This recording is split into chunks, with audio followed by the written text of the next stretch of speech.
believe that 39 elected House of Representatives believe that sometime, somehow, the U.S. will commit genocide, crimes against humanity, crimes of aggression, and war crimes at some point. You know how I know that? House Bill 23 was introduced, and 39 Republicans voted in favor of the bill. And what does this bill propose? I'll read you the legal summary first. To impose sanctions with respect to the International Criminal Court engaged in any effort to investigate, arrest, detain, or prosecute any protected person of the United States and its allies. What does this mean? In this bill, it proposes that the International Criminal Court would have no jurisdiction over the United States. If this bill were passed, which it looks like it probably will be, if the U.S. commits genocide, war crimes, crimes against humanity, and crimes of aggression, it will not be held accountable. Now, to anyone who's thinking, well, we would never do that. We would never commit genocide. We would never, for America, freedom. 39 of our elected officials, politicians, Congress members, voted in favor of this bill. They want this bill to be passed. They want the U.S. to not be held accountable if we commit genocide, war crimes. If you are not concerned, you should be.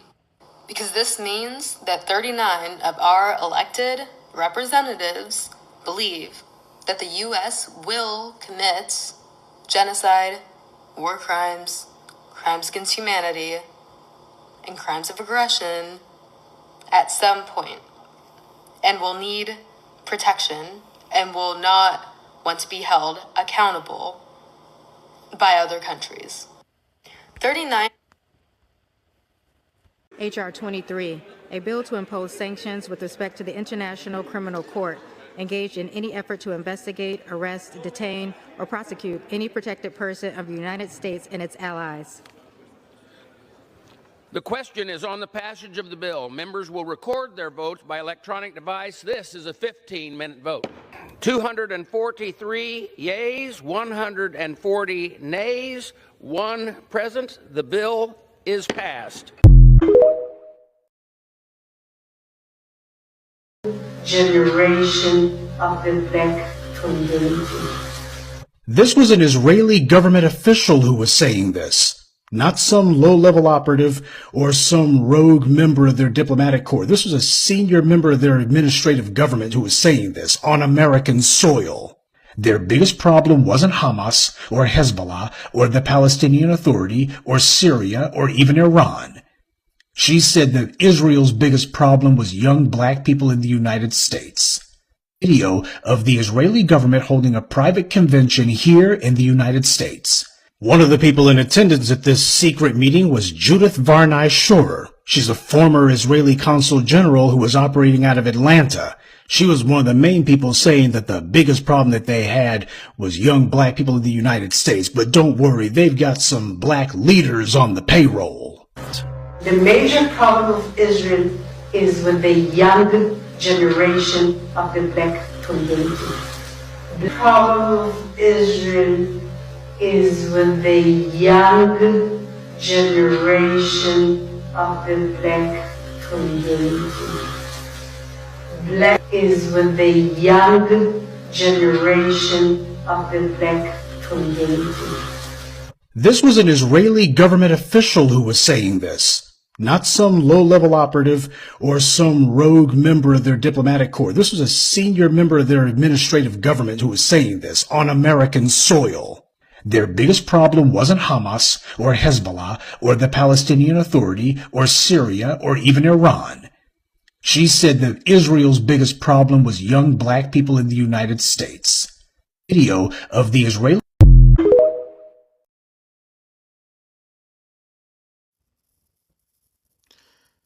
This is the book of Jeremiah, chapter 30, verse 7, and it reads, Alas, for that day is great, so that none is like it.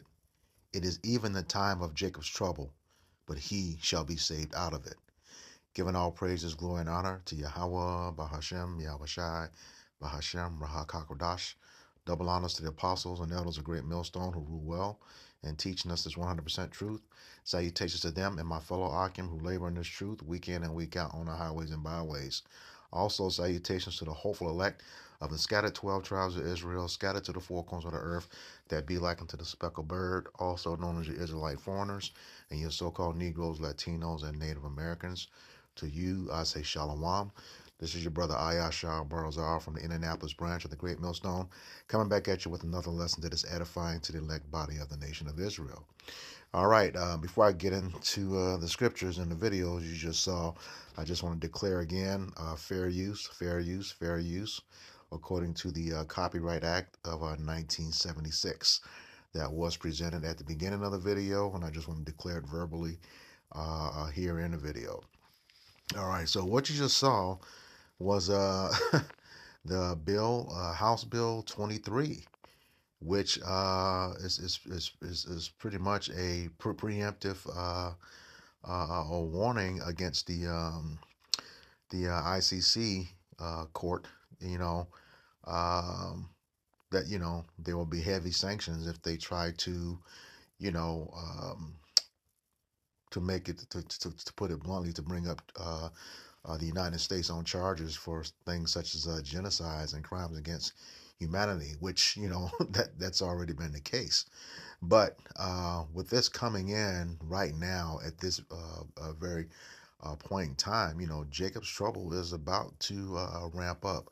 We know that 2024 was declared the hopeful year of Jacob's trouble, and this House bill absolving the United States from any crimes of humanity, is just one step closer.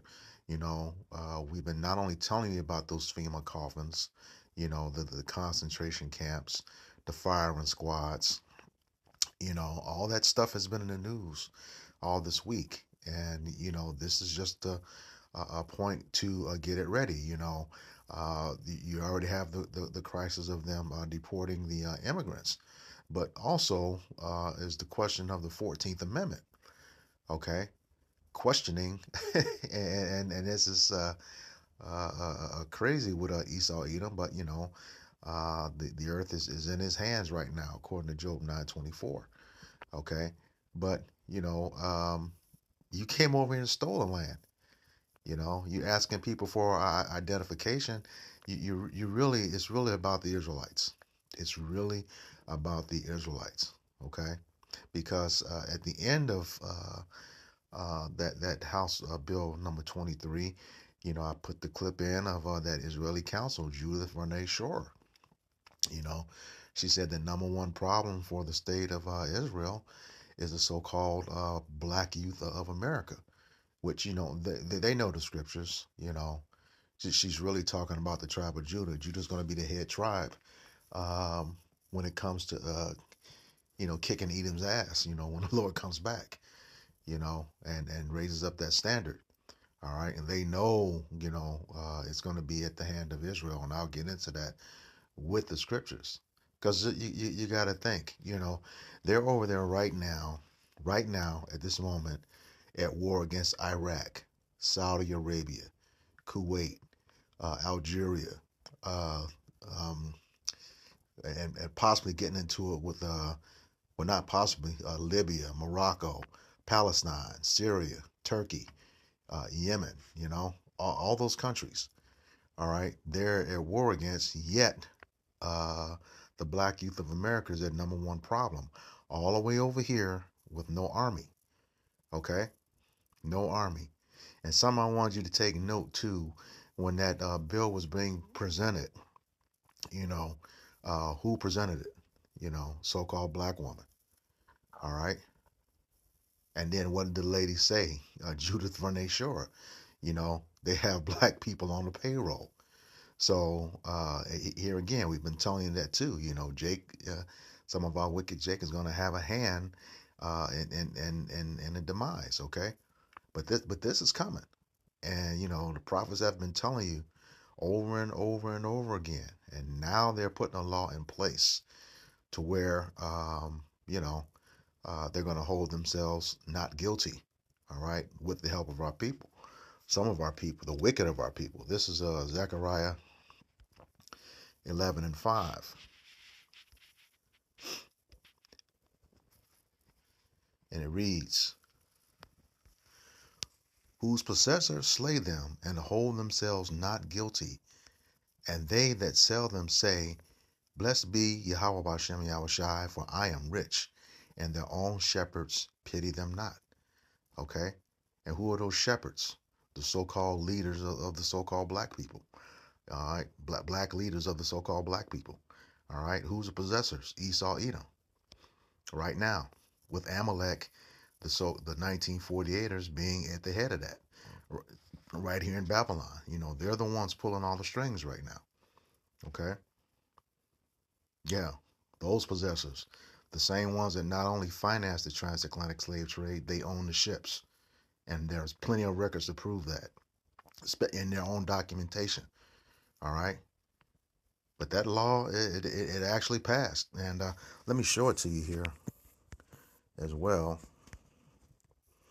Close that out. There it is. House Resolution 23. I'm going to put it in a description box so you can read it. And it's pretty straightforward, just as the lady read it. So, and like she said, that they're allies as well. And we know that the United States is in bed with Israel. 90% of the Congress, has dual citizenship. All right. So yeah, they're about to come down hard, because the thing is, even with the deportations, all right, that's one thing. You know where they came from, but the 14th Amendment, where are they going to send? The people who became citizens under the 14th Amendment. Where? Can't send us back to Israel, or that would definitely, prove that they're not the people. So what's the other option? A great slaughter in those prisons, and both. You can't send them back. But we know that with all certainty, those are not the people in the land, according to prophecy. It said when the people in the land, all 12 tribes would be back in the land. Okay, the nation would be at peace, and that Yahweh Bashem Yahushai would set us back in our land. Okay, and that hasn't happened yet. All right, the world would be at peace when the true people of Yahweh Bashem Yahushai are in rulership. All right, but this is that law that's just putting things in place. All right, so that they can move forward with their agenda. This is Isaiah chapter 10.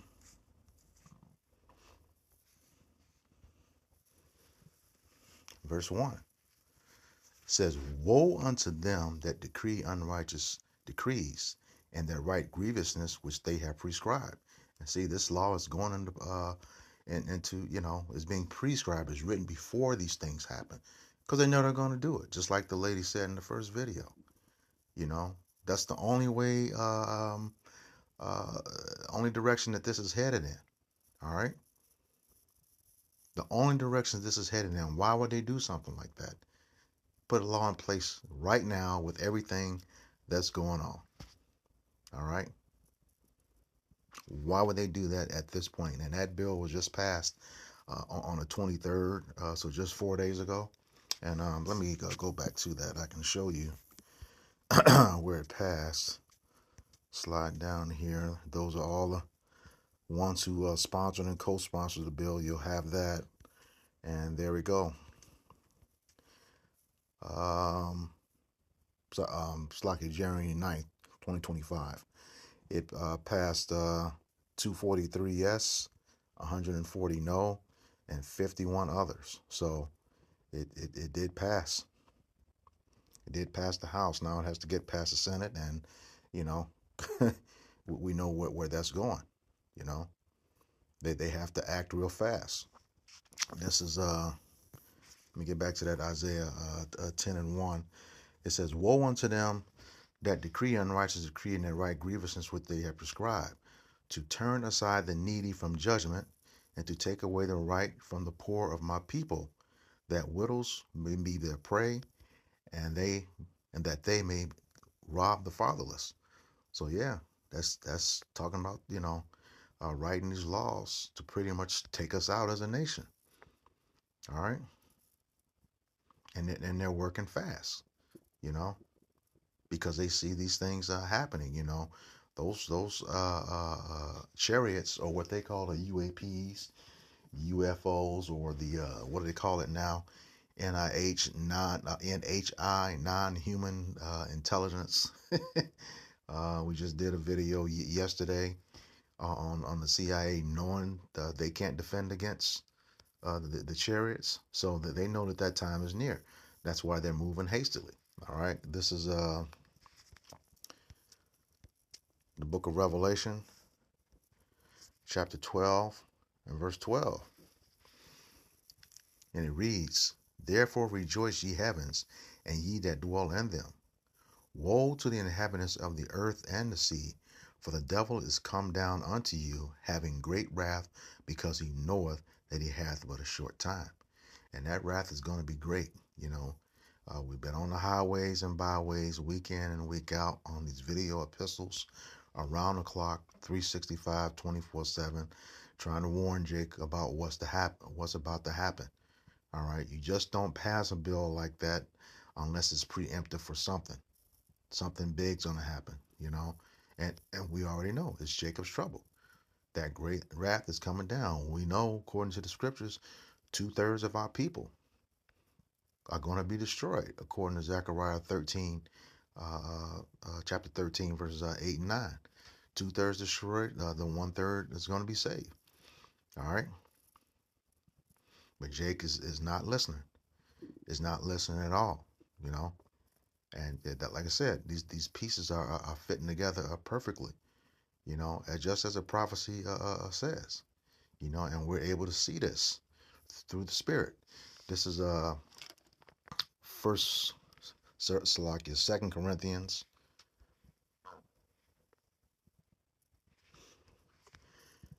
chapter 2, verse 11, and it reads, "Lest Satan should get an advantage of us, for we are not ignorant of his devices." Okay, we know what these laws are for and who they are intended for. Okay, questioning the Native Americans' citizenship, and you stole the land from them.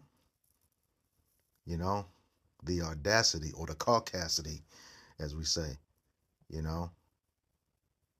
They were here first and settled. You came and moved them out, stole land, made treaties, all 400 of them that you broke.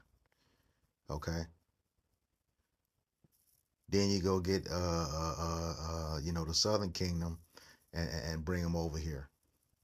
They only became citizens for that taxation without representation, because we know the same laws don't apply. All right. But more importantly, Jake, you better wake up. You better wake up. That bill was very clear, because judgment is about to come. This is, I'll close out with this one. Book of 1 Peter, chapter 4, verse 17. And it reads, "For the time is come that judgment must begin at the house of Yahweh B'Shem Yahushai." All right, that's the house of Israel, especially those of you who know the truth. All right, "And if it first begin at us, what shall the end be of them that obey not the gospel of Yahweh B'Shem Yahushai?" Okay, and we know the gospel, Well, this truth was only given to the nation of Israel, according to Psalms 147, verse 19 and 20. All right. It's going to be a terrible time. Like that Jeremiah 30 and 7 said, alas, alas is interchangeable with woe, which means destruction. Okay.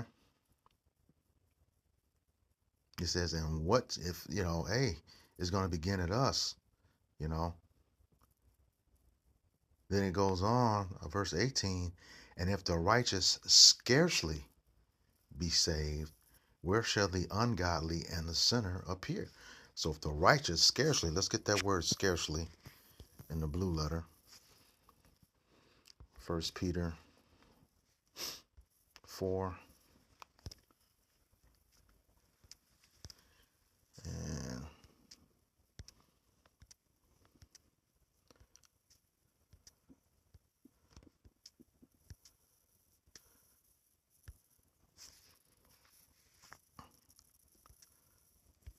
17, the word scarcely.